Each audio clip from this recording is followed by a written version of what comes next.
தனை அகம் சேர்க்கும் உயர் வள்ளுவம்.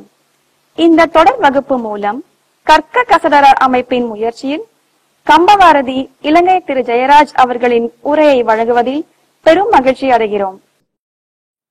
உயர் வள்ளுவம், வள்ளுவ நிர்வாகம் 222வது வகுப்பிற்கு உங்கள் அனைவரையும் அன்புடன் வரவேற்கின்றோம். எல்லாம் வல்ல இறைவனுடைய திருவடிகளை என்னுடைய மனம், மொழி, மெய்களால் பணிந்து வணங்குகிறேன். இவ்வுலகம் உய்யும் பொருட்டு அறநெறியை மிக தெளிவாக வகுத்து உலகுக்கு இந்த வள்ளுவக் கடவுளார் திருவடிகளை உச்சியில் சூட்டி ஒப்பெய்துகிறேன். வள்ளுவருடைய குரலை நன்கு விளங்கி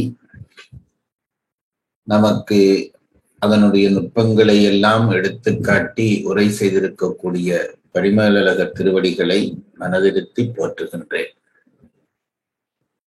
இந்த நூல்களில் விருப்பத்தையும் ஓரளவான அறிவையும் பெற்றுத்தந்த குருநாதர்கள் திருவடிகளை நினைந்து போற்றி மகிழ்கின்றேன். உயர் வள்ளுவம் என்கின்ற இந்த உயர்வான சங்கமத்தை உருவாக்கி இவ்வளவு காலமும் சோர்வின்றி அதனை வழிநடத்தி செல்லக்கூடிய இளையோர்க்கு எனது அன்பும் வணக்கமும் வாழ்த்தும் உரித்தாகட்டும். இந்த சங்கமத்தில் இணைந்து பல காலமாக குரலை கற்பதை தம்முடைய ஒரு வாழ்க்கை நெறியாக கொண்டு கடைபிடித்து வரக்கூடிய உங்கள் எல்லோருக்கும் என்னுடைய அன்பும் வணக்கமும் வாழ்த்தும் என்றும் உரித்தாகும் என்று கூறி இன்றைய வகுப்புக்குள்ளே நுழையலாம் என்று நினைக்கிறேன். பெரும்பிரிவுகளாக தன்னுடைய நூலை 3 பால்களாக பிரிக்கிறார். அறத்துப்பால், பொருட்பால், காமத்துப்பால் என்று பிரிக்கிறார். அதிலே அறத்துப்பாலை 4 இயல்களாக பிரிக்கிறார்.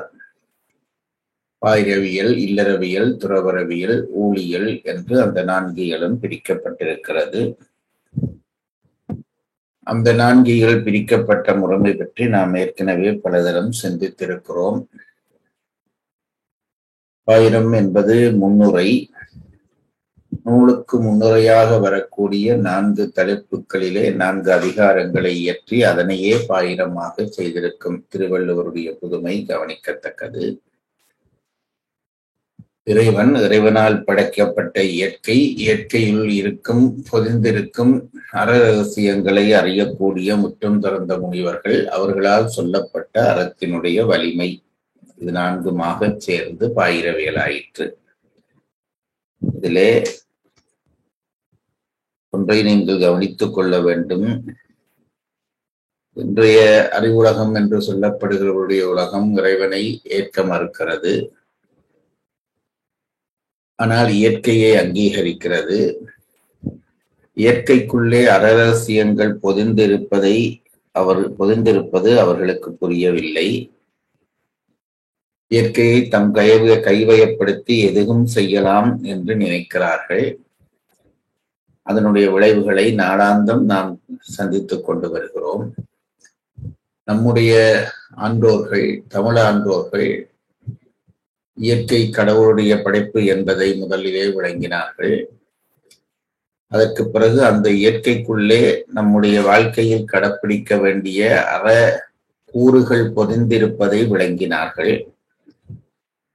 அதை விளங்கி சொல்லக்கூடிய ஞானியர்கள் நம்முடைய மொழியிலே, நம்முடைய சமயத்திலே தோன்றினார்கள். அவர்கள்தான் இன்னென்ன விடயங்கள் அறக்கூறுகளாக இயற்கைக்குள்ளே பொதிந்திருக்கின்றன என்பதை உணர்ந்து அதை வெளிப்படுத்தினார்கள். வெளிப்படுத்தியதோடு அல்லாமல் அப்படி வெளிப்படுத்தப்பட்டதாகிய அறத்தினுடைய வலிமையையும் சொன்னார்கள். இதைத்தான் அன்றே திருவள்ளுவர் 4 அதிகாரங்களாக வகுத்து பாயிரவியலாக்கினார். அதற்கு பிறகு வாழ்வு தொடங்குகிறது. மனித வாழ்வு என்பது அன்பையும் அறனையும் அடிப்படையாக கொண்டதாக இருக்க வேண்டும் என்பதை சொல்வதற்காக இல்லறவியலிலே அந்த அன்பு விருத்தி பற்றி சொல்லிக் கொண்டு போய் நிறைவிலே அந்த அன்பின் விருத்தி காரணமாக உலகத்தை தன் தன் உறவாக நேசிக்கிற பண்பு வந்து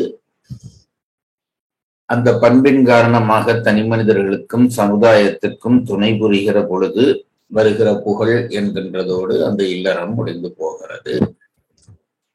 இன்றைக்கு சமுதாயத்தை தன்னுடைய உறவாக நேசிக்க தொடங்கி விட்டோமோ அப்பொழுது அன்பு அருள் என்கின்ற பரிமாணத்தை பெறுகிறது. அருள் என்ற பரிமாணம் துறவரத்தினுடைய அத்திவாரம். அதனாலே அருள் தொடங்கியதும் இல்லறத்தை முடித்துக் கொண்டு துறவரத்துக்கு வருகிறார். துறவரத்திலே 2 பகுதிகள். அந்த பகுதிகள் வழக்கமான திருக்குறள் பிரிவுகளிலே இல்லாத பகுதிகளாக அதை வகுத்து காட்டி இருக்கிறார்கள். ஒன்று விரதம், அடுத்தது ஞானம். விரதம் என்ற பகுதியிலே தன்னுடைய ஊன் வளர்ப்பதற்காக இன்னொரு உயிரை கொண்டு அதனுடைய ஊனை உண்ணக்கூடாது என்ற இடத்திலே இருந்து விரத நிர்ணயம் செய்ய தொடங்கப்படுகிறது. புலால் மறுத்தலிலே தொடங்கி அது மெல்ல மெல்ல மெல்ல வளர்ந்து தன் உடம்பு வளர்ப்பதற்காக மட்டுமன்றி எக்காரணம் கொண்டும் உலகில் படைக்கப்பட்ட ஒரு உயிரை அழிக்கிற உரிமை இன்னொரு உயிருக்கு கிடையாது, அதுவும் சிந்திக்கத்தக்க மனிதனுக்கு நிச்சயம் கிடையாது என்பதை சொல்வதற்காக கொல்லாமை என்கின்ற அதிகாரம் வரை கொண்டு சென்று விரதத்தை நிறைவு செய்கிறார். இந்த விரதங்களை கடைப்பிடிப்பதனாலே ஞானம் உருவாகிறது. அந்த ஞானம் என்ற பகுதியிலே 4 அதிகாரங்கள். ஞானம் உருவான உடனே நிலையாமை விளங்கத் தொடங்கும். நிலையாமை விளங்கத் தொடங்கின உடனே துறவு வரும். துறவு வந்தால் மெய்யுணரப்படும். மெய்யுணர்வு வந்த பிறகும் கூட அவா நிற்கும். அவா என்பது விருப்பம், செயல் அல்ல. செயலை திறந்து விட்டாலும் விருப்பம் மனதுக்குள்ளே இருந்து ஆங்காங்கு சந்தர்ப்பம் வருகிற பொழுது தலை தூக்க பார்க்கும். அந்த விருப்பம் கூட பிறவிக்கு காரணமாகி துறவரத்தை முறித்து விடும் என்றபடியால் அது கூட இருக்கக்கூடாது என்பதை சொல்வதற்காக அவாறுத்தலை சொல்லி துறவரத்தையும் நிறைவு செய்து அறத்துப்பாலையும் நிறைவு செய்கிறார். ஆனாலும் அதற்கு பிறகு ஓர் இயலிலே ஓர் அதிகாரம் வைத்து ஊழியல் என்கின்ற அதிகாரத்திலே ஊழ் பற்றி சொல்கிறார். ஊழ் என்பது நாம் முற்புறவியலிலே செய்த வினைகள், அந்த வினைகள் காரணமாக வரக்கூடிய இன்ப துன்ப அனுபவங்கள். இந்த பிறவியிலே நாம் செய்கின்ற செயலுக்கான விளைவாக இல்லாமல் நமக்கு வந்து நம்மை தாக்கலாம். பாவம் செய்த ஒருவனுக்கு நல்ல காரியங்களும், புண்ணியங்கள் செய்து வரும் ஒருவனுக்கு துன்பங்களும் வருவதற்கு வாய்ப்பிருக்கிறது. அதற்கு காரணம் ஊழ் என்பதை சொல்லி அறத்துப்பாலை நிறைவு செய்து விடுகிறார். இனி அறத்துப்பால் தான் திருக்குறள், அதற்கு மேலே ஒன்றும் இல்லை. பிறகும் ஏன் நூல் தொடர வேண்டும் என்றால் சில யதார்த்தங்களை புரிந்து கொண்டு திருவள்ளுவர் இல்லறத்துக்கு மீண்டும் வருகிறார். இல்லறத்திலே அன்பும் அறனும் பெருக வேண்டும் என்றார். அரண் பெருகுவது எப்படி என்ற கேள்வி எழுந்த பொழுது 11 கடமைகளை இல்லறத்தான் செய்ய வேண்டும் என்று சொன்னார். இயல்புடைய மூவரை காத்தல், துறந்தாரை இறந்தார்க்கும்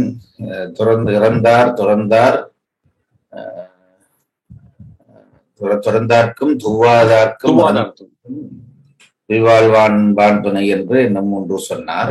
அதற்கு பிறகு 5 கடமைகள் செய்ய வேண்டும்.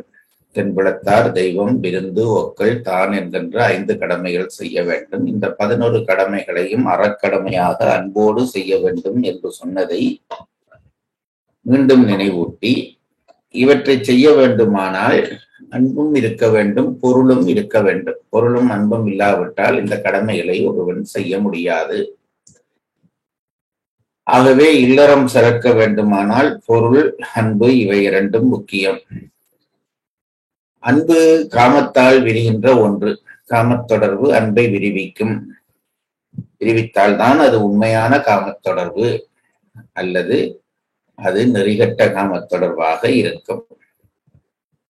ஆகவே இந்த அன்பும் தேவை, அன்பாகிய காமமும் தேவை, பொருளும் தேவை. நிர்வாக இல்லறம் நடத்த வேண்டுமானால் இவை இரண்டும் தேவை என்பதை உணர்ந்து கொண்டு அந்த பொருள் வருகிற வரவு பற்றி சொல்கிறார். சமுதாயத்திலே தனி மனிதனுடைய பொருள் வரவு என்பதை தாண்டி ஒரு ஒட்டுமொத்த சமுதாய நிர்வாகம் எப்படி இருக்க வேண்டும் என்பதை சொல்வதற்காக பொருட்பாலை அமைக்கிறார்.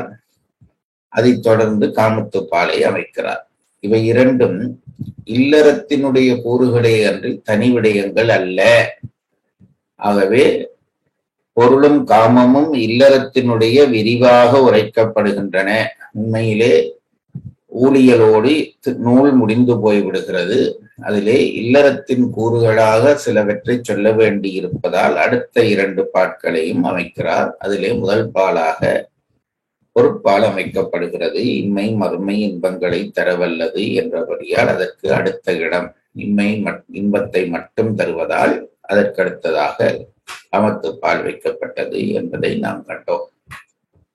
நாங்கள் இப்பொழுது பொருட்பாலிலே தான் பயணித்துக் கொண்டிருக்கிறோம். பொருட்பாலை 3 இயல்களாக பிரித்தார். ஒன்று அரசியல், அடுத்தது அங்கவியல், அடுத்தது ஒளிவியல் என்று 3 இயல். இந்த பொருள் நிர்வாகம் என்பது இந்த 3க்குள்ளே அடங்குகிறது. எப்படி என்று கேட்டால், நிர்வாகத்தை நடத்துகிற தலைவன்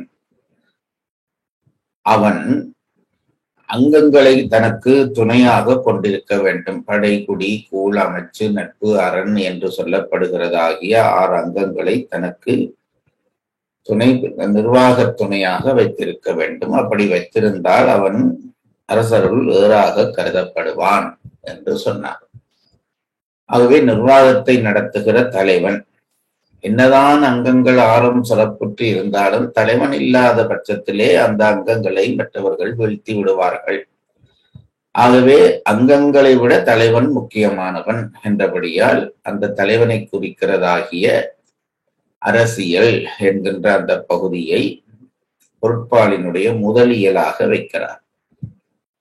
அதிலே ஒரு அரசனுடைய நிர்வாக கடமை, அவன் எப்படி நிர்வாகம் செய்ய வேண்டும், அவன் எப்படி தான் குற்றம் இல்லாதவனாக இருக்க வேண்டும் போன்ற பல பகுதிகள் பல அதிகாரங்களிலே எடுத்து சொன்னார். அந்த அரசியல் முடிந்தவுடனே அங்கைகளுக்குள்ளே நுழைகிறார். மீண்டும் சொல்வதானால் திருப்பவும் நாங்கள் இப்பொழுது அந்த இடத்திலே தான் நிற்கிறோம். அங்கவியலை அவர் அமைச்சிலே இருந்து தொடங்குகிறார். அங்கங்கள் 6 சொல்லப்படுகிற பொழுது படை, குடி, கூழ், அமைச்சு, நட்பு, அரண் என்றுதான் சொல்லப்பட்டாலும் அது பாட்டோசை கருதி வைக்கப்பட்ட வரிசையே தவிர இந்த நிர்வாக வரிசை என்று பார்க்கிற பொழுது அங்கங்களுக்குள்ளே முதலிடம் அமைச்சுக்குத்தான். ஏனென்றால் அரசனுக்குரிய அத்தனை தகுதிகளும் பெற்றவனாக அமைச்சன் இருந்து நிர்வாகத்தை வழி செய்ய வேண்டும். நான் பலதரம் சொன்னது போல நிர்வாக அமைச்சின் செயலாளர்கள் போல இருக்கக்கூடியவர்கள். அவர்களால் தான் நிர்வாகம் நடக்கிறது. எப்படி அரசியல் உலகம் என்று ஒன்று தனியே இருக்கிறதோ அப்படி நிர்வாக உலகம் என்று இன்னொன்று தனியே இருக்கிறது. இந்த நிர்வாக உலகம்தான் அரச உலகம் திட்டமிடுகிற செயல்களை கொண்டு நடத்துகிறவர்கள். ஆகவே அவர்களுக்குள்ளே அமைச்சனாக இருக்கிறவன் அங்கங்களுக்குள்ளே முதன்மை பெறுகிறான். ஏனென்றால் அரச தகுதிகள் கிட்டத்தட்ட அரசனுக்குரிய எல்லா தகுதிகளையும் பெற்று முடிவெடுக்கிற தகுதி மட்டும் அரசனுக்கு இவனை விட சிறப்பாக இருக்கும். அந்த அமைப்பிலே அமைச்சன் அங்கங்களுக்குள்ளே முதன்மை பெற்று முன்னே வருகிறான். அந்த அமைச்சன் பற்றிய செய்தியைத்தான் அங்கவியலுக்குள்ளே இப்பொழுது நாங்கள் கற்றுக்கொண்டு இருக்கிறோம். அதிலே அமைச்சு என்று ஒரு அதிகாரம் அமைத்து அந்த அமைச்சு என்ற அதிகாரத்துக்குள்ளே வள்ளுவனார் ஒரு அமைச்சன் எப்படிப்பட்டவனாக இருக்க வேண்டும், அவனுடைய பண்பு, அவனுடைய குலம், அவனுடைய பழக்க வழக்கம், அவனுடைய அறிவு நுண்மை, இவையில் அவனுடைய தோற்ற பொலிவு, இவை எல்லாவற்றையும் எல்லாம் கூட சொல்லி ஒரு அமைச்சனுடைய வரைவிலக்கணத்தை அந்த அமைச்சு என்ற அதிகாரத்திலே அவர் எடுத்து காட்டுகிறார். அதைத் தொடர்ந்து நாம் எதிர்பார்க்காத ஒரு அதிகாரம் வைக்கப்படுகிறது. நிர்வாகம் என்றால் நாங்கள் அதை நினைத்திருக்க மாட்டோம். அவர் சொல்கிறார் சொல்வன்மை என்ற அதிகாரத்தை வைக்கிறார். ஏனென்றால் இந்த நிர்வாகத்தை நடத்தி உணர்ந்து நடத்தப் போகிறவனாகிய அமைச்சன் பேசுகிற வல்லமை என்றால் சும்மா ஏதோ சொற்பொழிவாற்றுகிற வல்லமை அல்ல, தன்னுடைய வாக்கு வன்மையினாலே காரியத்தை நகர்த்தி செல்லுதல். அதாவது சொல்லாலே செயலை செய்வித்தல். ஏனென்றால் சொல்லை விட செயல் முக்கியமானது. ஆகவே சொல்லாலே செயல்களை செய்விக்கக்கூடியவனாக இருக்க வேண்டும். ஏனென்றால் எதிரி பக்கம் இருக்கக்கூடிய பலசாலிகளை தம் பக்கம் இழுக்க வேண்டும். தம் பக்கம் இருக்கிற பலசாலிகளை மற்றவர்கள் இழுத்து விடாமல் பார்த்து கொள்ள வேண்டும். இவை இரண்டுக்கும் சொல்வன்மை அவசியமானது. அதை விட இவனுக்கு தூது என்று தூது போகிற ஒரு பொறுப்பும் கொடுக்கப்பட போகிறது. ஆகவே தூதுக்கும் சொல்வன்மை அவசியமாகிறது. இதெல்லாம் நம்முடைய காவியங்களிலே பார்க்கக்கூடியதாக இருக்கும். அனுமன் போன்றவருடைய தூது, கிருஷ்ணன் போன்றவருடைய தூது, அதை காவியங்களாக படிக்கிற பொழுது இந்த சொல்வன்மையினுடைய அவசியத்தை, எப்படி சொத்திறனோடு அவர்கள் செயல்பட்டிருக்கிறார்கள் என்கின்ற விஷயங்களை எல்லாம் நாம் காணக்கூடியதாக இருக்கும். தூது படிக்கிற பொழுது அதை பற்றி நாம் சிந்திக்கலாம். ஆகவே சொல்வன்மை என்பது ஒரு அமைச்சனுக்கு அவசியமானது என்பதனாலே சொல்வன்மை அதிகாரத்தை அடுத்து வைத்தார். இதிலே ஒன்றை நீங்கள் கவனிக்க வேண்டும். அப்படியானால் அரசனுக்கு இதெல்லாம் தேவையில்லையா என்றால், அமைச்சு சொல்லப்படுகிற ஆற்றல் விஷயங்கள் எல்லாம் அரசனுக்கும் தேவை. அதிலே எப்படி வள்ளுவர் பிரிக்கிறார் என்றால், அரசனுக்கென்று தனித்து இருக்க வேண்டிய விஷயங்களை அரசனுடைய அந்த பகுதிக்குள்ளே வைத்துவிட்டு, அமைச்சனுக்குரிய தனித்த பகுதியை அரசனுக்கும் பொருத்தமான பகுதியாக இருந்தாலும் அதை அமைச்சனுக்கு தனித்துவமானது என்றபடியால் இங்கே கொண்டு வந்து வைக்கிறார். அதுதான் அங்கவியலுக்குள்ளே இதெல்லாம் வருகிறது. அப்ப அரசனுக்கு இதெல்லாம் தேவையில்லையா என்றால், நிர்வாகத் தலைவனுக்கும் இது தேவைதான் என்பதை நீங்கள் தெரிந்து கொள்ள வேண்டும்.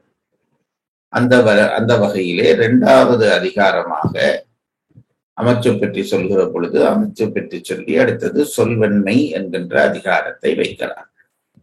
இனி சொல் முடிந்து விட்டால் செயல். இந்த செயலுக்கு 3 அதிகாரங்களை வைக்கிறார். அதாவது ஒன்று வினை தூய்மை என்கின்ற அதிகாரம். ஒரு அமைச்சன் தான் செய்கிற செயல் சரியான செயல் என்ற நிறைவோடு இருக்க வேண்டும். அப்பொழுதுதான் அதிலே உறுதி வரும். நமக்கு எல்லாருக்குமே இது பொருத்தம். நாம் செய்கிற ஒரு செயல் நேர்மையான செயல் என்று நம்மதுக்கு முதல் தெரிய வேண்டும், மற்றவர்களுக்கு தெரியப்படுத்துவது இரண்டாவது. நான் ஒரு நல்ல வேலையை செய்கிறேன் என்ற அந்த செய்தி இருந்தால் அதற்கு பிறகு நான் செய்ய போற செயலிலே எனக்கு உறுதி வரும். ஆகவேதான் வினை தூய்மை என்ற இந்த விடயங்கள் எல்லாம் தமிழர்களுக்குரிய தனிச்சிறப்பான விடயங்கள். அதை வேறு யாரும் சொல்லவும் மாட்டார்கள், சொல்லி இருக்கவும் முடியாது. அறநம்பிக்கை உள்ள தமிழினம்தான் இதை சொல்ல முடியும். அதாவது சொல்வன்மை சொன்ன பிறகு வினை தூய்மை, நீ செய்கிற செயல் உனக்கு நேர்மையானதாக இருக்க வேண்டும். அப்படி இருந்தால் அதுக்கு அடுத்தது அந்த செயலிலே உறுதி வரும் என்பதற்காக வினை திட்பம். ஆகவே வினை தூய்மை, அடுத்தது வினை திட்பம்.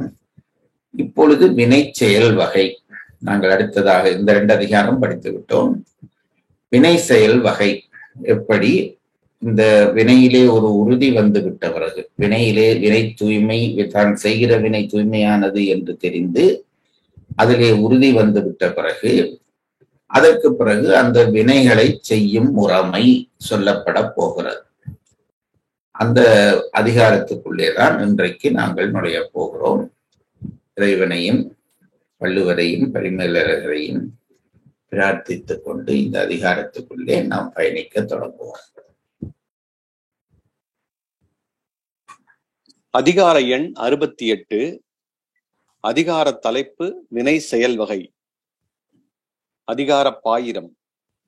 அஃதாவது அத்திட்பமுடைய அமைச்சன் அவ்வினையை செய்யும் திறம். எத்திட்பமுள்ள அமைச்சன் வினைத்திட்பம். வினைத்திட்பம் உள்ள. எப்படி வினைத்திட்பம் வந்தது? வினை தூய்மையாலே திட்பம். அந்த வினைத்திட்பம் உடைய அமைச்சன் எப்படி செயல்களை செய்ய வேண்டும்? உண்மையிலே இதற்கு முதல் 2 அதிகாரத்தையும் மற்றவர்கள் கட் பண்ணி விடுவார்கள்.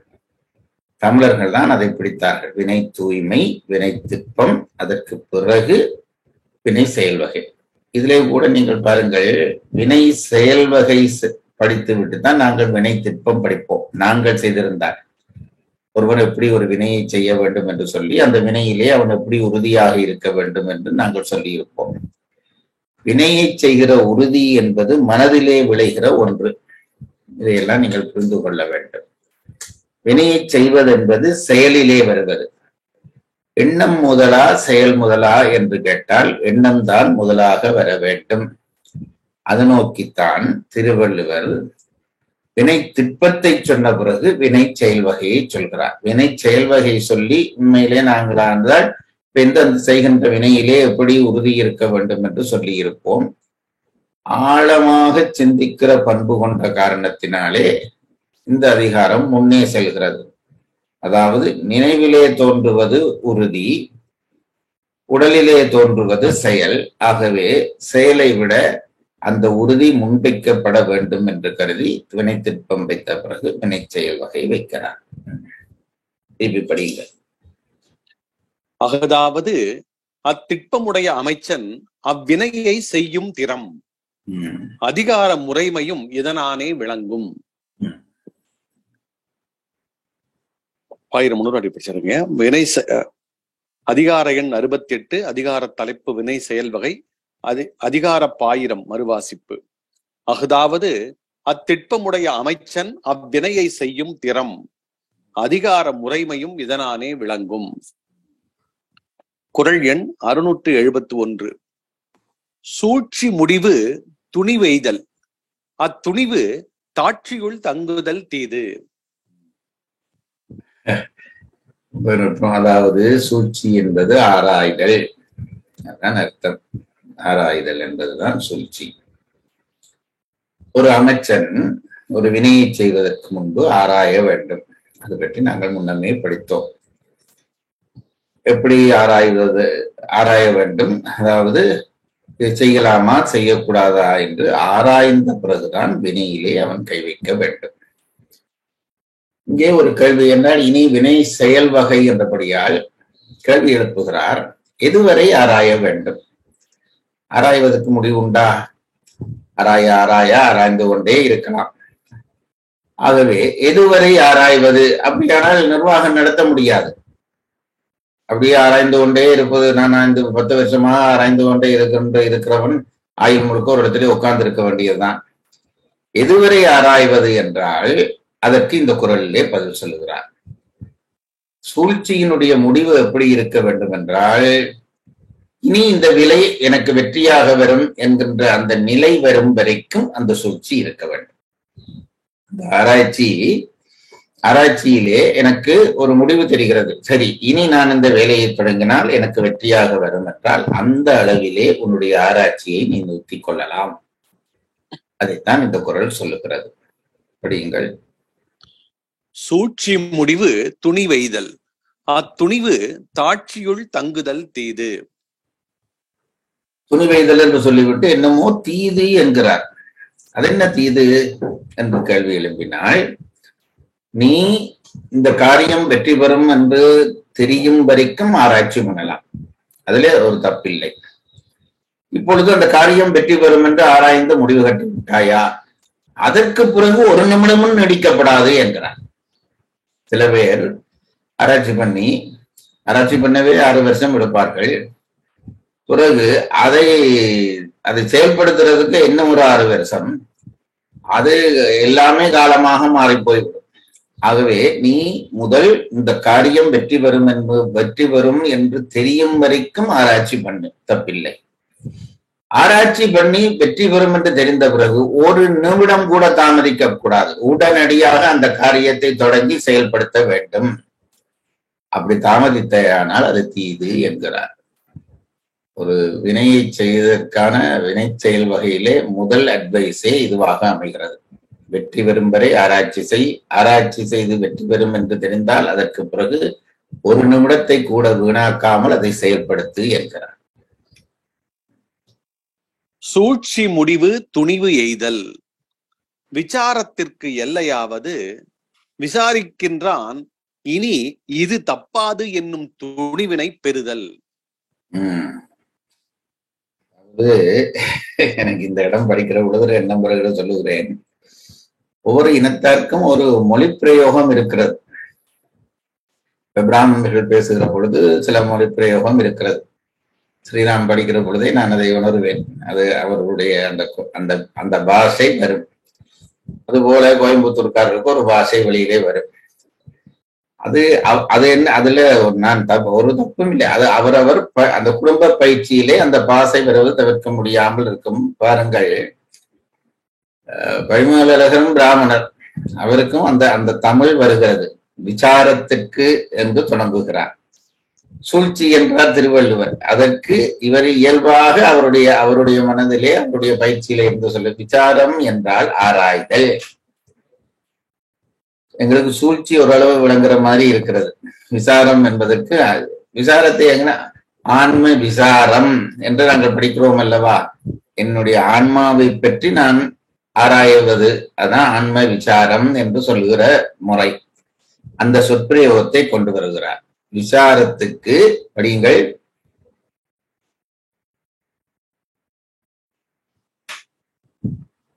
சூழ்ச்சி முடிவு துணிவு எய்தல். விசாரத்திற்கு எல்லையாவது விசாரிக்கின்றான் இனி இது தப்பாது என்னும் துணிவினை பெறுதல். விசாரம் என்பது விசாரித்தல் என்றதிலிருந்து வந்தது. அந்த விசாரத்துக்கு எங்கே முடிவு, ஆராய்வதற்கு எங்கே முடிவது என்றால், இனி என்ன விசாரிப்பான், அது வாசியுங்கள். விசாரத்திற்கு எல்லையாவது விசாரிக்கின்றான் இனி இது தப்பாது என்னும் துணிவினை பெறுதல். முடிவு. அப்ப விசாரத்துக்கு முடிவு என்றால் என்னவென்று கேட்டால், தொடங்கினால் இந்த வினை தப்பாமல் சரிவரும். இது தப்பாது என்று தெரியும் வரைக்கும் விசாரித்தல், அதுதான் விசாரணைக்கு முடிவு என்கிறார். அத்துணிவு தாட்சியுள் தங்குதல் தீது. அங்கனம் துணிவு பெற்ற வினை பின் நீட்டிப்பின் கண் தங்குமாயின் அது குற்றமுடைத்து. பிறகு நீ வெற்றி நிச்சயம் என்று தெரிந்த பிறகு அதை பற்றி அதற்கு பிறகும் சிந்தித்துக் கொண்டிருந்தால் அது குற்றமுடைத்து என்கிறார். ஊர்பாசை வெளிவரும் என்பதற்கு கொஞ்சம் பொழுதுபோக்கில் எங்கள் அனுபவம் தான் அதுல பெரிய அனுபவம். நான் கிட்டத்தட்ட இப்போ ஒரு 40 வருஷமாக தமிழ்நாட்டோடு தொடர்பிலே இருக்கிறேன். தமிழ்நாட்டு அறிஞர்களோடு தொடர்பிலே இருக்கிறேன். தமிழ் மேடைகளோடு தொடர்பிலே இருக்கிறேன். என்னதான் நான் கஷ்டப்பட்டு பேசினாலும் ஏதாவது ஒரு சொல் என்னை இவன் இலங்கையன் தான் என்று காட்டி கொடுத்து விடும். இதுல ஒன்றும் குற்றம் இல்லை, உடனே தெரியும். ஏதோ ஒரு சொல் வந்தால் அது உங்களுக்கு நான் பலதரம் அப்படி அனுபவித்திருக்கிறேன். நான் சொன்ன ஒரு சொல்லை வைத்துக்கொண்டு ஒரு ஆரம்ப காலத்திலே எங்கள் ஊரிலே பேசுதல் கதைத்தல் ரெண்டும் ஒன்று. இந்த கதைத்தல் என்ற சொல்லை நான் காரைக்குடி மேடையிலே சொல்ல போய் பல காலம் அங்குள்ள அறிஞர்கள் ரொம்ப நல்லா கதைச்சே அப்பான்னு என்னை ஒரு கிண்டலாக சொல்வார்கள். இது அந்த சொற்கள் அவர் பிரயோகத்திலே இருக்கிற சொற்களை நாம் தவிர்க்க முடியாது என்பதற்கு சான்று. அதுபோல எங்கள் ஊரிலே அவதானம், நீங்கள் கவனம் என்று சொல்லுகிறதற்கு நாங்கள் அவதானம் என்று சொல்லித்தான் அதிகம், கவனமும் இருக்கிறது, அவதானம் என்று சொல்லித்தான் அதிகம் பிரயோகிப்போம். இப்படி சில சொற்கள் அவர் எங்கிருந்து வருகிறார் என்பதை காட்டி தந்துவிடும். அதிலே முக்கியமானவர்கள் நாங்கள் என்பதையும் சொல்ல மறந்து போனேன் என்றபடியால் குறுக்கிட்டேன். இனி விடயத்துக்குள்ளே போவோம். உரை. சூழ்ச்சி முடிவு துணிவு எய்தல். விசாரத்திற்கு எல்லையாவது விசாரிக்கின்றான் இனி இது தப்பாது என்னும் துணிவினை பெறுதல். அத்துணிவு தாட்சியுள் தங்குதல் தீது. அங்கனம் துணிவு பெற்ற வினை பின் நீட்டிப்பின் கண் தங்குமாயின் அது குற்றமுடைத்து. உரைக்குறிப்பு. சூழ்ச்சி முடிவு துணிவு நீட்டிப்பின்கண் தங்குமாயின் என்றால் நீட்டிக்கப்படுமாயின் என்றுதான் அர்த்தம். எனக்கு ரொம்ப கவலையாக இருக்கிற விஷயங்கள்ல ஒன்று, பரிமேல உரையோடு பயிற்சி இல்லாத ஆசிரியர்கள் வந்துவிட்டால் இந்த வார்த்தைகளுக்கெல்லாம் என்னென்ன விளக்கம் சொல்லப் போகிறார்களோ தெரியவில்லை. நான் அவர்களை கிண்டல் செய்வதற்காகவோ அவர்களை தாழ்ச்சிப்படுத்துவதற்காகவோ சொல்லவில்லை. கொஞ்ச நாளாவது பெருமளரோடு பயிற்சி இருந்தால்தான் அந்த அதிகாரங்களுக்குள்ளே நுழைய முடியும். நீட்டுப்பின்கண் தங்குமாயின் நீட்டிக்கப்படுமாயின், இன்றைய தமிழிலே சொன்னால் நீட்டிக்கப்படுமாயின். ஆகவே அப்படி அந்த வெற்றி தரும் என்ற தீர்மானம் வந்த பிறகு அந்த முடிவை நீட்டாதே என்கிறார். உரைக்குறிப்பு: சூழ்ச்சி முடிவு துணிவு எய்தல். எனவே துணிவு எய்தும் அளவும் சூழ வேண்டும் என்பது பெற்றாம். இவருடைய கெட்டித்தனம். அதாவது சூழ்ச்சி முடிவு துணிவெய்தல். அவர் என்ன சொன்னார்?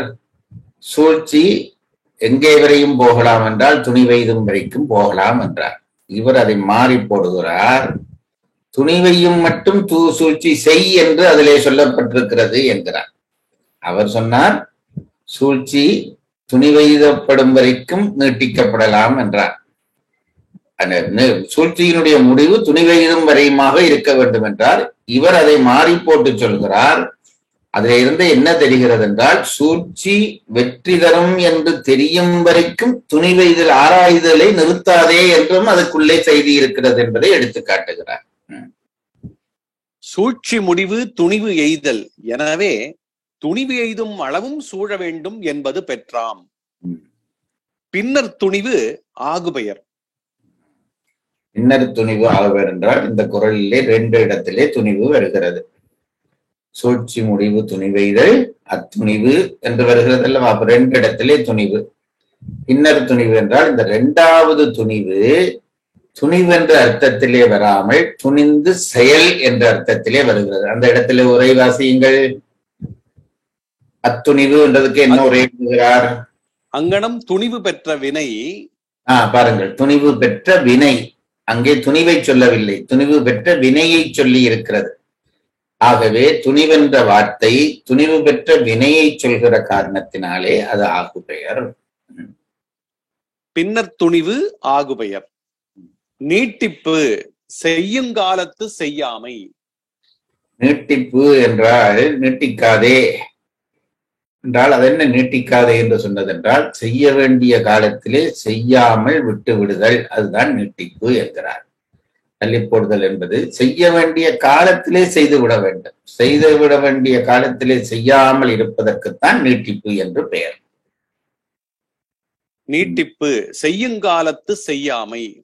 அஃதுள் வழி காலக்கழிவாகலானும் பகைவர் அறிந்து அழித்தலானும் முடியாமையின் அதனை தீது என்றார். அதாவது ஒரு காரியத்தை செய்ய போகிறாய், அது வெற்றி வரும் வரை ஆராய்ச்சி செய். வெற்றி வரும் என்று தெரியும் வரை ஆராய்ச்சி செய். ஆராய்ச்சி செய்த பிறகு அதை நீட்டிக்காதே. நீட்டிக்காதே என்றால் ஒரு நிமிடம் கூட நீட்டிக்காதே. உனக்கு வெற்றி வரும் என்று உறுதியாக தெரிந்தால் உடனே அந்த காயை நகர்த்த வேண்டும். இது முதல் அட்வைஸ். ஏன் நீட்டித்தால் என்ன என்ற கேள்வியை அதற்கும் பதில் சொல்லுகிறார். ஏனென்றால் நாங்கள் கேட்போம், கொஞ்சம் நீட்டித்தால் என்ன நடக்கும் என்றால் 2 பிரச்சனை வரும் என்பார். ஒன்று, காலம் வீணாகும். இங்கே நான் திரும்ப திரும்ப சொல்லி இருக்கிறேன், வினை என்பது போர். பொருட்பாலிலே வினை என்ற சொல் போரை குறிக்கும். போர் செய்ய போகிறாய், போர் செய்தால் வெற்றி பெறுமா? காலம், இடம், பலி எல்லாம் உனக்கு துணையாக இருக்கிறதா? எல்லாம் துணையாக இருக்கிறது என்றால் போர் செய்து வெற்றி பெறலாம் என்று தெரிந்து விட்டால் உடனடியாக போர் செய்ய வேண்டும். ஏனென்றால் அதிலே கொஞ்சம் வெளுத்து கொண்டிருந்தால் அதற்குள்ளே காலம், இடம், பலியும் மாறலாம். ஆகவே அதை உடனடியாக செய்ய வேண்டும் என்பதற்காகத்தான் அந்த நீட்டிப்பு வேண்டாம் என்கிறார். அது ஒன்று. இரண்டாவது, நீட்டித்தால் என்ன? சில இடத்துல இந்த எடுக்கப்பட்ட முடிவே மாறலாம். அது ஒரு தீமை. இன்னொன்று தீமை இருக்கிறது. நீ காலத்தை நீட்டிக்கிற நேரத்திலே எதிரி உன் திட்டத்தை அறிந்து விடுவான். காலம் நீள நீள எதிரிக்கான வாய்ப்பு அதிகரிக்கும். அப்படி அவன் அந்த திட்டத்தை தெரிந்து கொள்வானே ஆனால் அவன் மறுதிட்டம் போட்டு உன்னை வீழ்த்துவதற்கு வாய்ப்பிருக்கிறது. ஆகவேதான் ஆராய்ச்சி செய்ய வேண்டியது. வெற்றி பெறும் என்று உறுதி தெரியும் வரையும் ஆராய்ச்சி செய்ய வேண்டியது. அதற்கு பிறகு ஒரு நிமிடமும் ஆராய்ச்சி செய்யாமல் செயலில் இறங்க வேண்டியது.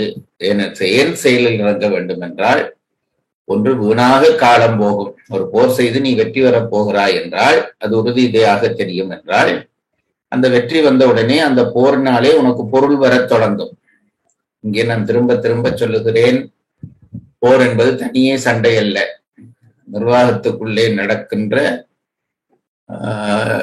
நம்மை மடக்குவதற்கு யாராவது இருப்பார்கள், அவர்களை வெல்ல நினைப்பதும் போர்தான். இன்றைய நிர்வாகத்திலே பெரும்பான்மையான போர்கள் அது நாட்டுக்கு நாட்டுதான் போர் நடந்து கொண்டிருக்கிறது. ஆனால் அது வெளிப்படை போர், சண்டை. உள்ளுக்கு ஒரு நிர்வாகத்துக்குள்ளே ஒரு நிர்வாகத்துக்கும் இன்னொரு நிர்வாகத்துக்கும் போட்டு ஒருவன் ஒரு நிர்வாகத்தை செய்ய தலைப்பட இன்னொருவன் அதற்குள்ளே பூரா பார்ப்பான், அதுக்கும் போர் தான். ஆகவே அந்த போரிலே வெற்றி பெறுவதென்றும் இதற்கு நீங்கள் பொருள் கொள்ள வேண்டும். பொருட்பால் படிக்கிற பொழுது தனிய அரசு படை என்று வருகிறதாலே அதை மட்டும் கற்பனை பண்ணாதீர்கள். இன்றைய நிர்வாகம் எல்லாவற்றுக்கும் இது பொருந்தும். ஆகவே முடிவை இது காலத்தை தாமதித்தால் ரெண்டு நஷ்டம். ஒன்று, ஒரு போரை நீ தொடங்குகிற குறிப்பிட்ட காலத்திலே போர் தொடங்கி உனக்கு வெற்றி வந்து விட்டால் அன்றையிலே இருந்து உனக்கு பொருள் வரவு வர தொடங்கும். என்றைக்கு வெற்றி பெற்றாயோ அன்றைக்கு இருந்த, அது நாட்டுக்கு நாடு போர் என்றாலும் அதுதான் உண்மை, அல்லது ஒரு நிர்வாகத்துக்கு போர் என்றாலும் அதுதான் உண்மை. நீ வெற்றி பெற்று விட்டால் அன்றையிலிருந்து உனக்கு வரவு வர தொடங்கும். நீ காலத்தை நீட்டிப்பதனாலே அந்த வரவை இழக்கிறாய், இது ஒரு நஷ்டம். இரண்டாவது, நீ நீட்டிக்கிற நேரத்திலே எதிரிக்கு இது தெரிய வந்தால் அவன் மாற்று திட்டம் போட்டு உன்னை வீழ்த்தி விடுவான். இது ரெண்டாலும் தான் காலத்தை நீட்டிக்காதே என்று சொன்னேன் என்கிறார். இதெல்லாம் நிர்வாகத்துறையில இருக்கிறவர்கள் டைரியில எழுதி வைத்து மற்றவர்களுக்கு 2000 ஆண்டுக்கு முன்பு எங்கள் இனத்தைச் சேர்ந்த ஒரு கிழவன் இப்படி எல்லாம் நிர்வாகம் பற்றி சொல்லி இருக்கிறார் என்று சொல்ல வேண்டும். அதுக்காக சொல்கிறேன். அகதுள் வழி காலக்கழிவாகலானும் பகைவர் அறிந்து அழித்தலானும் முடியாமையின் அதனை தீது என்றார். காலக்கழிவு, நேரத்தை ஒரு நிமிஷமும் வீணாக்கப்படாது. ஏனென்றால் எங்களாலே திரும்ப பெற முடியாத விஷயங்களிலே ஒன்று காலம். எப்படி திரும்ப பெற முடியாத விஷயங்களிலே உயிர் அடங்குகிறதோ, உயிர் போனால் போனதுதான், திருப்பி வராது. அதுபோல காலமும் ஒரு 5 நிமிடத்தை வீணாக்கி விட்டோம் என்றால் அந்த 5 நிமிடத்தை திருப்பி பெற முடியாது. வேற 5 நிமிடம் கிடைக்கலாம், அந்த 5 நிமிடம் போனதுதான். ஆகவே காலக்கழிவை வீணாக்க நாம் காலக்கழிவினாலே நஷ்டப்படக்கூடாது என்கிறார். குறள் எண் 671 மறுவாசிப்பு. சூழ்ச்சி முடிவு துணிவெய்தல், அத்துணிவு தாட்சியுள் தங்குதல் தீது. உரை: சூழ்ச்சி முடிவு துணிவு எய்தல். விசாரத்திற்கு எல்லையாவது விசாரிக்கின்றான் இனி இது தப்பாது என்னும் துணிவினை பெறுதல். அத்துணிவு தாட்சியுள் தங்குதல் தீது. அங்கனம் துணிவு பெற்ற வினை பின் நீட்டிப்பின் கண் தங்குமாயின் அது குற்றமுடைத்து. உரைக்குறிப்பு: சூழ்ச்சி முடிவு துணிவு எய்தல். எனவே துணிவெய்தும் அளவும் சூழ வேண்டும் என்பது பெற்றாம்.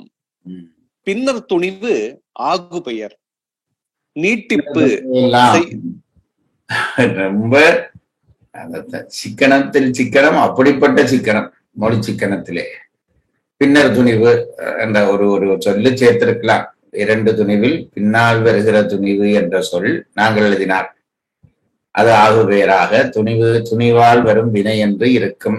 2 வசனமாவது எழுதியிருந்தால் விளங்கும். இனி பரிமேலழகர் திருவள்ளுவருக்கு பாட்ட அப்பனான அப்பன் போல சொற்சிக்கனம் செய்கிறார். பின்னர் துணிவு ஆகு பெயர் என்று போய்விட்டார்.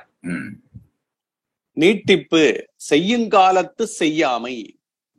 அகுதுள் வழி காலக்கழிவாகலானும் பகைவர் அறிந்து அழித்தலானும் முடியாமையின். நீட்டிப்பு செய்யுங்காலத்து செய்யாமை என்ற ஒரு சொல்லுக்கு ரொம்ப ஆழமான ஒரு விமர்சனம். அதையும் நீங்கள் புரிந்து கொள்ளுங்கள். நீட்டித்தல் என்றால் ஏதோ நேரத்தை தள்ளி போடுதல் என்றுதான் நாங்கள் உரை எழுதுவோம். அவர் எழுதுகிறார் செய்யுங்காலத்து செய்யாமை, இதுதான் நீட்டிப்பு. அகதுள் வழி காலக்கழிவாகலானும் பகைவர் அறிந்து அழித்தலானும் முடியாமையின் அதனை தீது என்றார். குறள் எண் 672. தூங்குக தூங்கிச் செயற்பால, தூங்கற்க தூங்காது செய்யும் வினை. அடுத்தது சொன்னார், 2வது அட்வைஸ்க்கு போகிறார். சில வேலைகளை காலந்தாழ்த்தி செய்ய வேண்டுமானால் காலந்தாழ்த்தி செய். காலந்தாழ்த்தி செய்ய வேண்டிய வேலைகளை அவசரப்பட்டு செய்யாதே. அதுபோல அவசரப்பட்டு செய்ய வேண்டிய வேலைகளை காலந்தாழ்த்தி செய்யாதே. ஒன்று காலந்தாழ்த்த வேண்டியதை காலம் தாழ்த்தி செய். அவசரப்பட்டு செய்ய வேண்டிய வேலைகளை அவசரப்பட்டு செய்ய வேண்டும். இது ரெண்டுக்கும் இடையிலே வித்தியாசம் இருக்கிறது. ரொம்ப கவனித்து செய்ய வேண்டும். ஒரு போர் வீரன் போர்க்களத்திலே நிற்கிற பொழுது எதிரி முன்னுக்கும் துப்பாக்கியோடு இருக்கிறான், இவனும் துப்பாக்கியோடு இருக்கிறான் என்றால் அவனுடைய சிந்தனை வேலை வினாடியில் குறைவாக இருக்க வேண்டும். சுடுவதா இல்லையா என்ற முடிவை உட்கார்ந்திருந்து ஒரு மணித்தியாலத்திலே எடுப்போம் என்று எடுத்தால் 10 எதிரி இவனை சுட்டுவிட்டு போய்விடுவான். அந்த வினாடியிலே எடுப்பது, அதுதான் அந்த தள்ளி போடாதே என்பது. அதே நேரத்திலே ஒரு அரசன் அல்லது ஒரு அமைச்சன் இந்த நாட்டோடு போர் செய்யலாமா என்ற விஷயத்திலே நீளமாக சிந்தித்துத்தான் முடிவெடுக்க வேண்டும். இதுதான் சொல்ல வருகிறது. நீட்டிக்க வேண்டிய வேலையை நீட்டிக்காமல் விடாதே, சுருக்கமாக செய்ய வேண்டிய வேலையை சுருக்கமாக செய்யாமல் விடாதே. இது அடுத்த அட்வைஸ். தூங்குக தூங்கிச் செயற்பால, தூங்கற்க தூங்காது செய்யும் வினை. தூங்கிச் செயற்பால தூங்குக, அதான் அந்த முதல் வரிக்கு அர்த்தம். மெல்ல செய்ய வேண்டியதை மெல்லத்தான் செய்ய வேண்டும். உரை. தூங்கிச் செயற்பால தூங்குக, நீட்டித்து செய்யும் பகுதியவாய வினைகளுள் நீட்டிக்க, தூங்காது செய்யும் வினை தூங்கற்க, நீட்டியாது செய்யும் வினைகளுள் நீட்டியாது ஒழிக. வினைகளிலே ரெண்டும் உண்டு. சிலது நீட்டிக்கத்தான் வேண்டும், சிலது நீட்டிக்கவே கூடாது. என்னதான் என்றாலும் அது உடனே செய்துதான் ஆக வேண்டும். அதனால் வருகிறது விளைவு எப்படியாக இருந்தாலும் உடனே செய்து விட வேண்டும். சிலது நீட்டித்துத்தான் செய்ய வேண்டும். இது ரெண்டையும் புரிந்து கொள்ள வேண்டும். முட்டாள்தனமாக திருவள்ளுவர் சொன்னார் என்பதற்காக உடனே செய்ய வேண்டிய வேலையை நீட்டித்துக் கொண்டிருக்க கூடாது. ஆகவே நீட்டிக்க வேண்டிய வேலையை நீட்டிக்க வேண்டும், நீட்டிக்க கூடாத வேலையை நீட்டிக்க கூடாது. இது அடுத்து அவர் சொல்லுகிற செய்தி. தூங்கி செயற்பால தூங்குக, நீட்டித்து செய்யும் பகுதியவாய வினைகளுள் நீட்டிக்க, தூங்காது செய்யும் வினை தூங்கற்க, நீட்டியாது செய்யும் வினைகளுள் நீட்டியாது ஒழிக. உரைக்குறிப்பு. இருவழியும் இறுதிக்கண் தொக்க 7வது விரிக்கப்பட்டது. உள் என்கின்ற 7ஆம் உருவு சேர்க்கப்பட்டிருக்கிறது. நீட்டித்து செய்ய வேண்டிய வேலைகளுள் என்று அந்த உரை எழுதுவார் பாருங்க. அது மாதிரி மற்ற பின்வெளியும் செய்யக்கூடியாத வேலைகளுள் என்று வரும். அந்த உள் என்ற உருவு விரிக்கப்பட்டிருக்கிறது என்கிறார். அந்த உரையை வாய்த்து பாருங்கள்.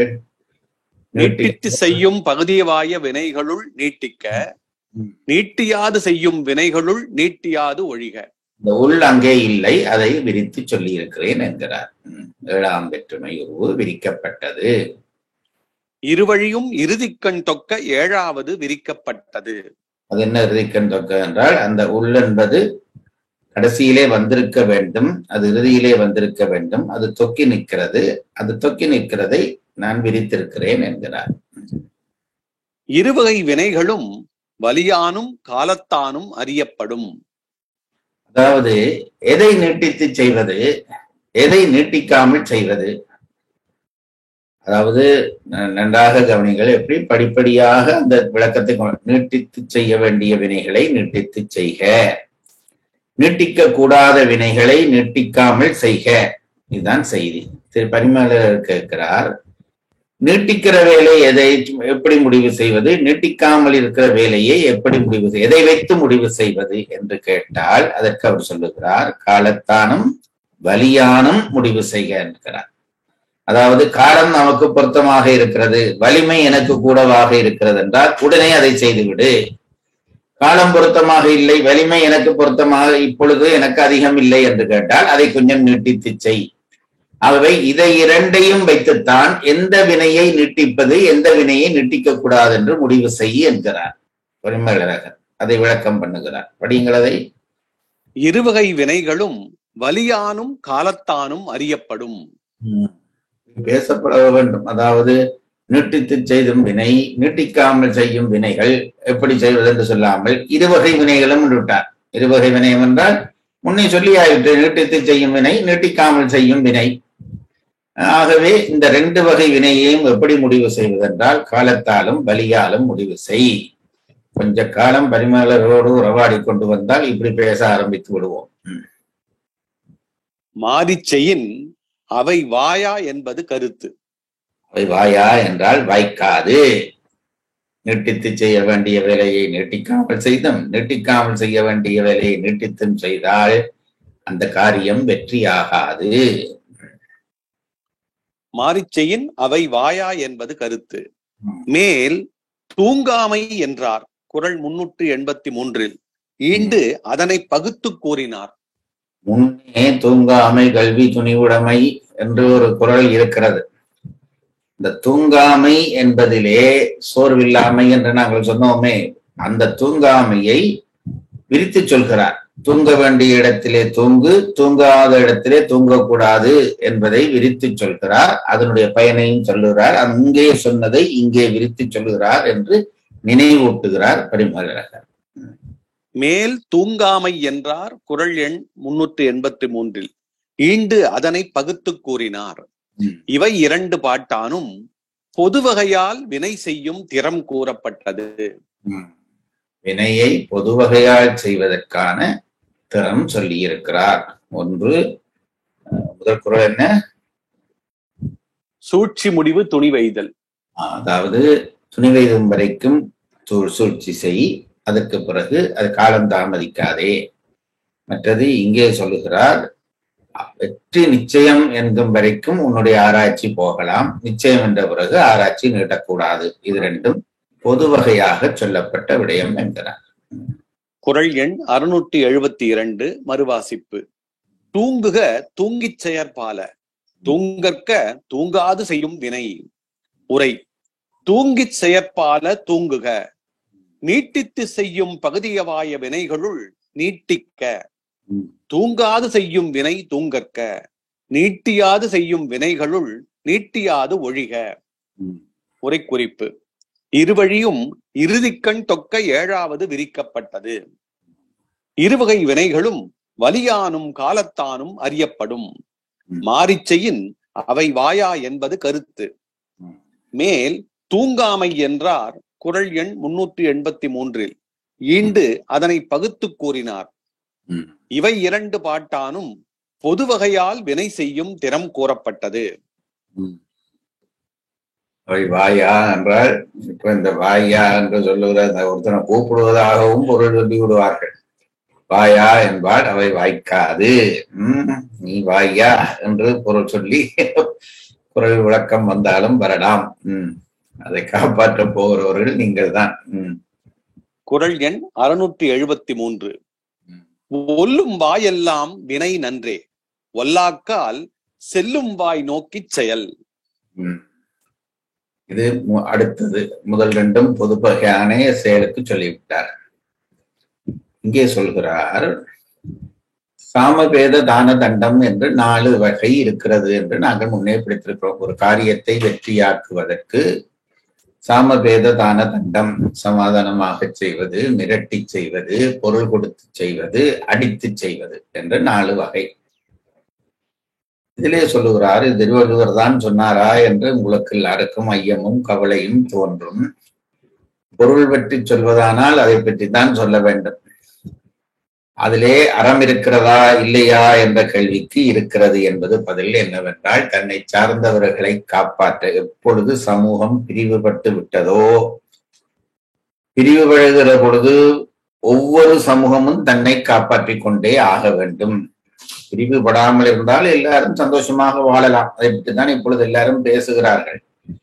ஆனால் பிரிவுபடாமல் உலகம் இல்லை. இது ஒரு முட்டாள்தனமாக எல்லாரும் பேசிக் கொண்டிருக்கிறார்கள். திருவள்ளுவர் சொன்னார், புறப்பொக்கும் எல்லா உயிர்க்கும் என்றார். அடுத்த வரியை பற்றி ஒருவரும் பேசுகிறார்களே இல்லை. சிறப்பொழுவா செய்தொழில் வெற்றுமையாள் என்ற குரலை பேசாமல் ஏதோ அது ஒரு வரியைத்தான் திருவள்ளுவர் சொன்னார் என்பது போல சொல்லிக் கொண்டு இருக்கிறார்கள். உலகம் பிரிவுபட்டுத்தான் கிடக்கிறது, அதிலே எந்த சந்தேகமும் இல்லை. அது இறைவன் இயற்கையை அமைத்த அமைப்பு. கடவுள் வினை தீர்வதற்காகத்தான் பிறவியை தந்தார் என்றால் எல்லாரையும் மனிதராக படைத்திருக்கலாம். வேறு ஆறு அறிவுள்ள உயிர் தேவையில்லை. இல்லாவிட்டால் எல்லாவற்றையும் மரமாக படைத்திருக்கலாம், எல்லாவற்றையும் புலியாக படைத்திருக்கலாம். ஏன் பிரித்து பிரித்து படைக்கிறார் என்றால் தேவை இருக்கிறது. தேவையின் நிமித்தம் தான் பிரிவுகள் வந்தது. ஆகவே பிரிவில்லை என்று சொல்வதை போல முட்டாள்தனம் உலகத்திலே இருக்க முடியாது.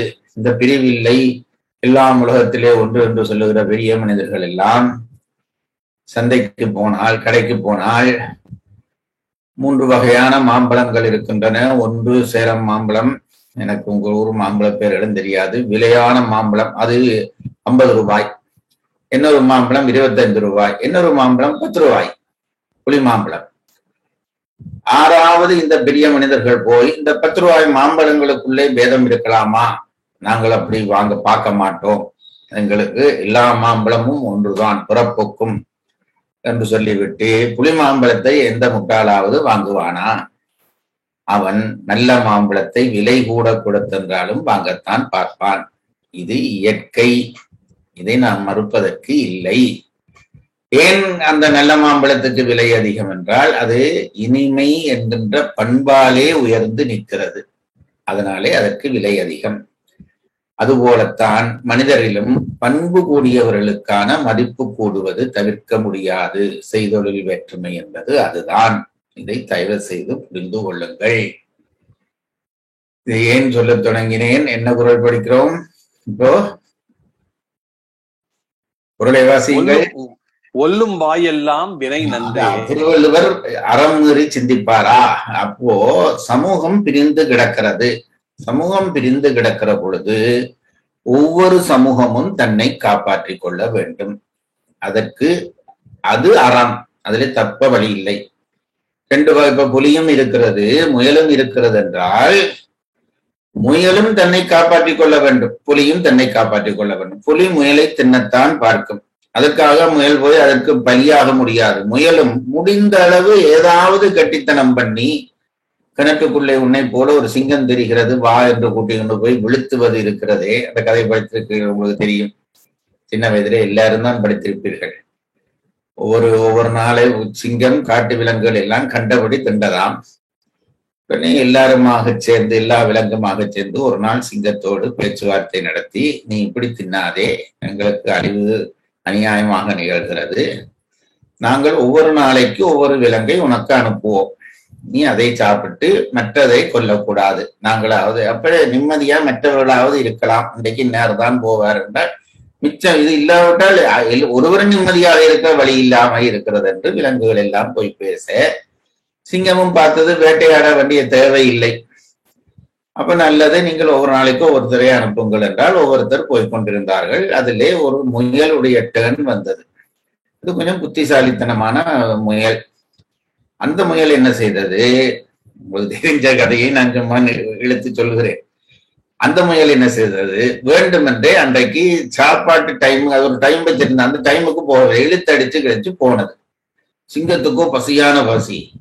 முயல் வந்த உடனே என்ன சத்தம் போட்டது, இன்றைக்கு உன்னை பார் என்ன செய்கிறேன் என்று சத்தம் போட்ட உடனே முயல் கும்பிட்டு சொல்லியது, ராசா, நான் உங்களுக்கு அப்படியெல்லாம் துரோகம் செய்வேனா? அம்மா அப்பா என்னை பூ அனுப்பிட்டார்கள், நான் வர பார்த்தால் காட்டுக்குள்ளே இன்னொரு சிங்கம் வந்து விட்டது, அது என்னை பிடித்து தந்து விடும் போல் இருந்ததாலே தான் அதோ விழுந்து இங்கே வர லேட் ஆகிவிட்டது என்று இந்த முயல் சொன்னது. சிங்கத்துக்கு கோபம் வந்தது. எப்பவும் என்னுடைய கட்சிக்குள்ளே இன்னொரு தலைவனா, அவனை வீழ்த்த வேணும் என்பதுதான் எப்பவும் நடக்கிற கதை. ஆகவே என்னுடைய காட்டுக்குள்ளே இன்னொரு ராசாவா எங்க இருக்கிற அந்த சிங்கம் என்று கேட்டோன்னே வாங்க காட்டுகிறேன் என்று கூட்டிக் கொண்டு போய் அங்க இருந்த ஒரு பாலங்கிணற்றுக்குள்ளே இதுக்குள்ளேதான் நான் பார்த்தேன் என்றோடனே சிங்கம் எட்டி பார்த்தது. கோவக்காரனுக்கு புத்தி மாட்டு. அதை எட்டி பார்த்தோடனே அதனுடைய நிழலே தண்ணிக்குள்ளே தெரிந்தது. உடனே உரிமை பார்த்தது. அங்கே இருந்த சிங்கமும் உரிமையது. ஓஹோ, நமக்கு போட்டியா ஒரு ஆள் இந்த முயல் சொல்வது போல் இருக்கிறார் தான் என்று இவரை அடித்து விட வேண்டும் என்று கிணத்துக்குள்ளே பாய்ந்து சிங்கம் விழுந்து செத்து போய்விட்டது. இந்த கதை படித்த கதை. இப்ப நான் கேட்கிறேன், முயல் செய்தது அறமா அறம் இல்லையா? பொய் சொல்லக்கூடாது, ஏமாற்றக்கூடாது, சூழ்ச்சி செய்யக்கூடாது என்றெல்லாம் படிக்க. அறம் என்றால் அப்படியானால் என்ன செய்யணும்? முயல் சாதி அழிய வேணும். இது இது முயல் செய்தது அறம் இல்லை என்றால் முயல் சாதி அழிய வேணும். அப்ப என்ன செய்ய வேண்டும்? முயல் தன்னுடைய ஜாதியை காப்பாற்றிக் கொள்ள, தன் பிரிவை காப்பாற்றிக் கொள்ள, சிங்கத்தை வீழ்த்துவதற்கு இதை தவிர வேறு வழி இல்லை. ஆகவே முயலுக்கு இது அறம்தான். இதை புரிந்து கொள்ளுங்கள். இப்படித்தான் பொருட்பாலிலே அறமுறல்களாக தெரிகிற விஷயங்கள் குழுக்களாக இருக்கக்கூடிய சமுதாயத்திலே தாழ்ச்சி உடையவர்களுக்கு வெற்றி பெறுவதற்கு அதை விட வேறு வழி இல்லை. அப்படி விட்டால் அவர்கள் அழிந்து போவார்கள். ஆகவே அவரவர்க்கு அது அது அறம் என்றபடியால் தான் பொருட்பாலும் அறமாகத்தான் இருக்கிறது என்பதை விளங்கிக் கொள்ள வேண்டும். இது ஏன் இந்த முன்னுரை என்றால், இந்த குறளிலே என்ன சொல்ல போறார், நாங்கள் படிக்கிற குறளிலே என்ன சொல்ல போகிறார் என்றால், ஒரு வினையை செய்வதற்கு, ஒரு வேலையை முடிப்பதற்கு 4 வழி இருக்கிறது. சாம பேத தான தண்டம், 4 வழி இருக்கிறது. இதுல என்ன சொல்லுகிறார் என்றால், இந்த 4 வழி இருந்தாலும் உனக்கு பலம் அதிகமாக இருந்தால் அடிக்கிறது தான் பெஸ்ட் என்றார். சாமவேத தான தண்டத்துல எல்லாம் மெனக்கிடாதே, சாமவேத தானத்துல எல்லாம் மெனக்கிடாதே, நேரா தண்டத்துக்கு போன்றுட்டார். இதை திருவள்ளுவரா சொல்லுகிறார் என்று நமக்கு கொஞ்சம் கவலையாக இருக்கிறது. நான் சொன்னதுதான், இது முயலுக்கு சொன்ன அட்வைஸ். பலம் உனக்கு கூடவாக இருந்தால் தண்டன் தான் வழி, நேரடியாக யுத்தம் வழி.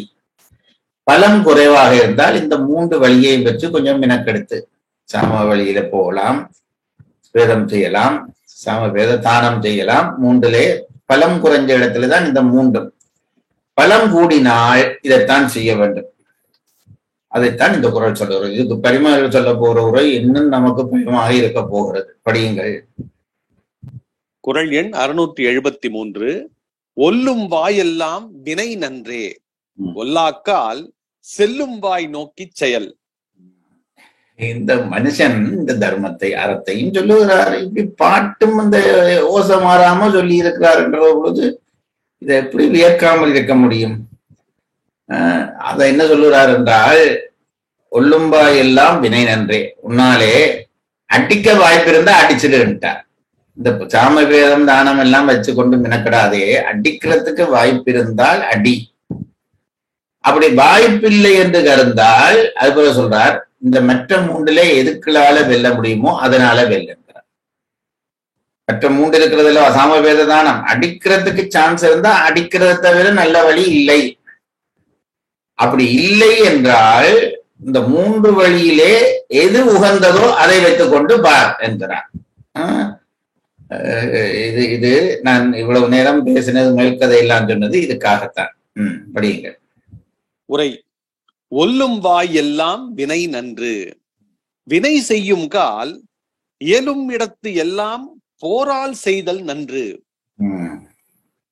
ஒல்லாக்கால் செல்லும் வாய் நோக்கி செயல், அஃது இயலாவிடத்து ஏனை 3 உபாயத்துள்ளும் அது முடிவதோர் உபாயம் நோக்கி செய்க. போரிடும் உலகத்தை வேரோடு சாய்ப்போம் என்றார் பாரதிதாசன். அப்புறம் அதுக்கு நேர் எதிராக அல்லவா இருக்கிறது இந்த குறள். ஒல்லும்பாயெல்லாம் போரால் செய்தல் நன்று, சண்டை பிடிச்சது அதான் நல்லது, மற்றது முடியாத இடத்திலே இந்த 3லே ஒன்றாக செய். அப்போ பாரதிதாசன் பிழைச்சு போனாரே என்றால் அங்கேயும் பிழைக்கவில்லை. நீங்கள் கவனிச்சு பாருங்கள். கெட்ட போரிடும் உலகத்தை வேரோடும் சாய்ப்போம். வேரோடு சாய்ப்போம்ங்கிறது என்ன? அதுவும் போர் தான். போர் செய்கிற உலகத்தை போராலே சாய்த்து விடுன்றதான் அவரும் சொல்லி இருக்கிறார்.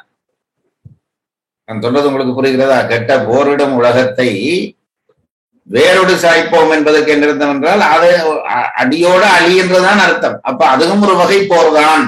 அதைத்தான் இவரும் சொல்லுகிறார். படியுங்கள்.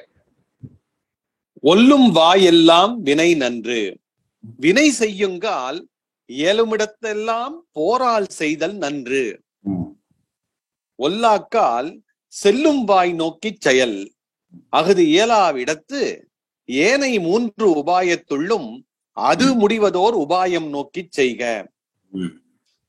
வருகிற போல் வாய்ப்பாக இருந்தால் சிக்ஸர் அடிச்சது அதான் பெட்டர். அப்படி இல்லை வாய்ப்பு இல்லை என்று கேட்டால் அதுல ஒரு கொஞ்சம் தட்டி விடு, நொட்டி விட்டு ஓடு, அப்படி ஏதாவது சின்ன சின்ன ரன்ஸ் எடுக்கிறது எல்லாம் அது போலை பொறுத்தது. போல் வாய்ப்பா வருகிறது என்றால் சிக்ஸர் அடிக்கிறது தான் பெட்டர் என்கிறார். அப்படித்தான் இங்கேயும் காலம் உனக்கு வாய்ப்பாக இருந்தால் போர்தான் உகந்த வழி. அப்படி இல்லாத பட்சத்திலே மற்ற வழிகளிலே ஒன்று உனக்கு எது உகந்ததோ அதை தேர்ந்தெடு என்பது இந்த குறள். பரிமாறிட்ட வாருங்கள். உரை குறிப்பு. இயலும் இடம் பகையின் தான் வலியனாய காலம். அதாவது ஒல்லம்பாய் எல்லாம் உனக்கு வாய்ப்பான இடத்துல எல்லாம் போர் நன்று என்று சொன்னாரே, அது என்ன அந்த வாய்ப்பான காலம் என்றால் பகையை விட நீ வலிமையானவனாக இருந்தால் போரை தொடங்கிவிடு. அதுதான் அங்க சொல்ல வந்தது. இயலும் இடம் பகையின் தான் வலியனாய காலம். அக்காலத்து தண்டமே நன்று என்றார் அஞ்சுவது அதற்கே ஆகலின். என்றால் எதிரி அதுக்குதான் பயப்படுவான். இந்த சாம வேத தானம் இல்லாததுக்கு அவனும் வாலாட்டி கொண்டிருப்பான். அடிக்கிற அடியில அடிச்சால் அச்சத்திலே பேசாம இருப்பான். ஆகவே அஞ்சுவது அதுவே ஆகலின் போர் நன்று என்றார். இயலுமிடம் பகையின் தான் வலியனாய காலம். அக்காலத்து தண்டமே நன்று என்றார் அஞ்சுவது அதற்கே ஆகலின். இயலா இடம் ஒத்த காலமும் மெலிய காலமும். சரி, சண்டை பகை விட வலிமையா இருந்தா அதுதான் அடிக்கிறதான் வலி.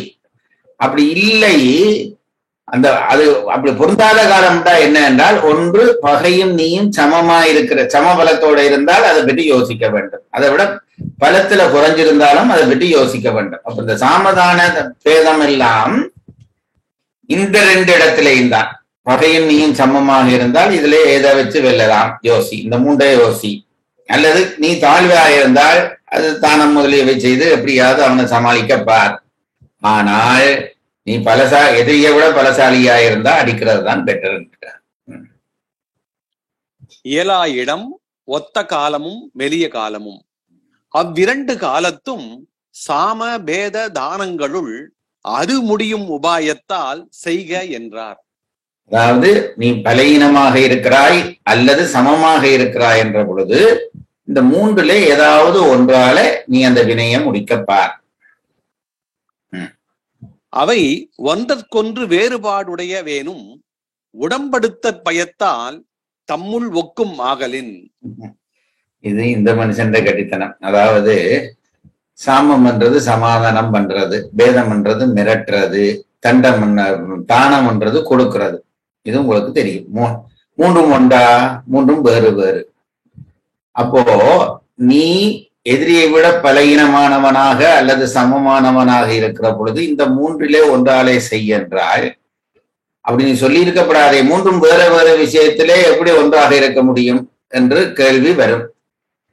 அவர் என்ன சொல்லுகிறார் என்றால், இந்த மூன்றும் வேறு வேறாக இருந்தாலும் இந்த மூன்றுக்குள்ளே ஒரு ஒத்த தன்மை இருக்கிறது. அது என்ன ஒத்த தன்மை என்று கேட்டால், மூன்றிலே எதை செய்தாலாவது காரியத்தை முடிக்கலாம். இந்த காரியத்தை முடித்தல் என்பதிலே இந்த மூன்றுக்குள்ளேயும் ஒரு பொருத்தப்பாடு இருக்கிறது என்றபடியால்தான் வேறு வேறு இயல்பினவாக இருந்தாலும் உனக்கு பொருத்தமான விஷயத்தை செய்து விஷயத்தை முடி. அந்த விஷயத்தை முடித்தல்லே இந்த மூன்றும் ஒத்து நிற்கும். நடைமுறைப்படுத்தலே வேறுபட்டாலும் விஷயத்தை முடித்தலே இந்த மூன்றும் ஒன்றுபட்டு நிற்கும் என்றபடியால்தான் இந்த மூன்றும் வேற்றுமை இருந்தாலும் அதற்குள்ளே ஒற்றுமை இருக்கிறது என்று காட்டுகிறார். அவை ஒன்றற்கொன்று வேறுபாடுடைய ஏனும் உடன்படுத்த பயத்தால் தம்முள் ஒக்கும் ஆகலின். இதனால் வலியான் ஒப்பான் மெலியான் என நிலை மூவகைத்து என்பதும் அவற்றுள் வலியது சிறப்பும் கூறப்பட்டன. குறள்ல என்ன சொல்லி இருக்கிறார் என்றால், வலியிலே சமமானவன் தாழ்ந்தவன், மூன்று வகை. வலியிலே கூடியவன், சமமானவன், தாழ்ந்தவன் என்று மூவகையான எதிரிகள் இருப்பார்கள். இதிலே சமமானவனும் தாழ்ந்தவனுமாக இருந்தால் சாமபேத தானம்தான் வழி. அதிலே எது வழி என்றால் அது நீயாக சூழ்நிலையை வைத்து முடிவு செய்து கொள். இல்லை, வழியிலே நீ கூடியவனாக இருந்து விட்டால் தண்டன் தான் வழி, அடிப்பதுதான் வழி என்று சொல்லுகிறார். இது இந்த குறளே நமக்கு கொஞ்சம் ஜீரணிக்க நேரம் செல்லும். இன்னொரு குறள் வரப்போறது, அது இன்னும் ஜீரணிக்க கஷ்டமான குறள். திருக்குறள்லையா இது இருக்கிறது என்று வரும். அது அடுத்த குறளை ஜீரணிக்க செல்லும் என்றபடியால் அடுத்த வகுப்பிலே படிப்போம். இதை ஜீரணித்து முடியுங்கள். குறள் எண் 673 மறுவாசிப்பு. ஒல்லும் வாயெல்லாம் வினை நன்றே, ஒல்லாக்கால் செல்லும் வாய் நோக்கி செயல். உரை: ஒல்லும் வாய் எல்லாம் வினை நன்று. வினை செய்யுங்கால் இயலும் இடத்து எல்லாம் போரால் செய்தல் நன்று. ஒல்லாக்கால் செல்லும் வாய் நோக்கி செயல். அஃது இயலா இடத்து ஏனை 3 உபாயத்துள்ளும் அது முடிவதோர் உபாயம் நோக்கி செய்க. உரைக்குறிப்பு: இயலுமிடம் பகையின் தான் வலியனாய காலம். அக்காலத்து தண்டமே நன்று என்றார், அஞ்சுவது அதற்கே ஆகலின். இயலா இடம் ஒத்த காலமும் ஒரு பழமொழி, ஒரு அடி உதவுமான் போல் அண்ணன் தம்பி உதவான் என்று ஒரு பழமொழி இருக்கிறது. அஞ்சுவது அதற்கே ஆகலின் என்றது அதுதான். இயலா இடம் ஒத்த காலமும் மெலிய காலமும், அவ்விரண்டு காலத்தும் சாம பேத தானங்களுள் அது முடியும் உபாயத்தால் செய்க என்றார். அவை ஒன்றற்கொன்று வேறுபாடுடையவேனும் உடன்படுத்தல் பயத்தால் தம்முள் ஒக்கும் ஆகலின் இதனான் வலியான் ஒப்பான் மெலியான் என நிலை மூவகைத்து என்பதும் அவற்றுள் வலியது சிறப்பும் கூறப்பட்டன. அதாவது ஒரு வினை செய்ய வேண்டுமானால் ஆராய்ச்சி செய்து செய். அடுத்தது, ஆராய்ச்சி செய்த பிறகு காலம் தாழ்த்தாதே. ஆராய்ச்சி செய்வது எதுவரைக்கும் என்று கேட்டால், நீ வெற்றி பெறுவாய் என்பது உறுதியாக தெரியும் வரையும் செய்வதுதான் ஆராய்ச்சி. அதற்கு பிறகு தாமதித்தாயானால் உன்னுடைய காலம் வீணாகும். ஒன்று, எதிரி பலம் பெறுவான் என்பது ஒன்று என்று முதல் 2 குறளிலேயும் சொன்னார். இனி 3ஆம் குறளுக்குள்ளே வந்து அவர் சொல்லுகிற முக்கியமான செய்தி, சண்டை பிடிக்க போகிறாயா? எதிரியை விட நீ பலசாலியாக இருந்தால் இந்த சாம பேத தானத்திலே எல்லாம் மெனக்கடாதே, தண்டத்தை செய். எதிரி சமமானவனாகவும் உனக்கு நீ எதிரிக்கு சமமானனாகவும் பலையினனாகவும் இருந்தால் சாமவேத தானத்திலே எதை செய்தால் நல்லதென்று முடிவு செய்து அதை செய். இதுதான் சொல்லப்படுகிற இந்த குறள் விஷயம். இதை சரியாக விளங்க வேண்டும். அந்த பொழுதும் சொல்லுகிறது ஒன்றுதான். கேள்விகள் நிறைய பிறக்கும் என்று எனக்கு தெரியும். ஆனால் நான் ஒன்றை சொல்கிறேன். இங்கே பொருட்பால் நிர்வாகம் என்பது போர். அது முன்மையே சொல்லிவிட்டேன். எந்த நிர்வாகமும் போர் தான். போருக்கான தர்மம் வேறு, அறத்துக்கான தர்மம் வேறு. ஆகவே அறத்துப்பால் தர்மத்தை நாங்கள் நீங்கள் எல்லாரும் நன்றாக அறத்துப்பாலை ரசித்து படித்தவர்கள் என்றபடியால் பொருட்பால் தர்மம் உங்களுக்கு கொஞ்சம் சிரமமாக இருக்கும். ஆனால் வேறு வழியில்லை. இதை விட்டால் வாழ்க்கையில் தோற்று போய் விடுவீர்கள். அதனால்தான் திருவள்ளுவர் அதை அங்கீகரிக்கிறார். அதை சொன்னதை பரிமேலழகர் அங்கீகரிக்கிறார். பரிமேலழகர் சொன்னதை நானும் அங்கீகரிக்கிறேன் என்பதை தெரிந்து கொள்ளுங்கள் என்று சொல்லி இன்றைய வகுப்பை நிறைவு செய்கிறேன். படிக்க சில நல்ல சாப்பாடு சாப்பிட ஆசையாக இருக்கும். அடுத்த தடவை எப்ப சாப்பிடுவோம். எனக்கு திருக்குறள் படிக்கிறது அப்படித்தான் இருக்கிறது. உங்களோடு சேர்ந்துதான் படிக்கிறேன். திருப்பி படிக்கிறதா இப்ப எல்லாம் சொல்லியிருக்காங்க, இது எப்படா இனி அடுத்த தரம் பார்ப்போம் என்று, அடுத்த ஞாயிறு வரும் என்று எனக்கு ஏக்கமாக இருக்கிறது. படியுங்க. குறள் சொல்லும் நெறியை வாழ்வியலோடு இணைத்து நம்மையும் நம்மோடு சேர்ந்த சமூகத்தையும் உயர்த்துவோம். தொடர் வகுப்பின் பயன் அனைவருக்கும் சேரும் இந்த நோக்கத்தில் பங்கு கொண்டதற்கு நன்றி.